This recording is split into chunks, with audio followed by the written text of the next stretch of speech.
இந்தியாவின் தேசிய கொடி எத்தனை நிறங்கள் கொண்டது?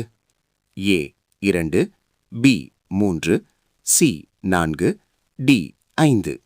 சரியான பதில் பி 3. சங்க இலக்கியங்களில் மிக பழமையானது எது?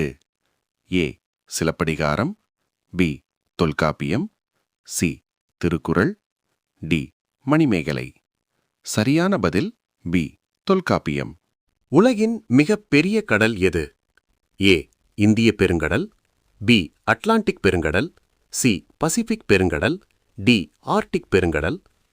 சரியான பதில் சி பசிபிக் பெருங்கடல். மனித உடலில் எத்தனை எலும்புகள் உள்ளன? ஏ 204, பி 205, சி 206, டி 207. சரியான பதில் சி 206. இந்தியாவின் தேசிய பழம் எது? ஏ வாழைப்பழம், பி மாம்பழம், சி ஆப்பிள், டி ஆரஞ்சு. சரியான பதில் பி மாம்பழம். எங்களுடைய சேனலை லைக் பண்ணுங்க, ஷேர் பண்ணுங்க, சப்ஸ்கிரைப் பண்ணுங்க.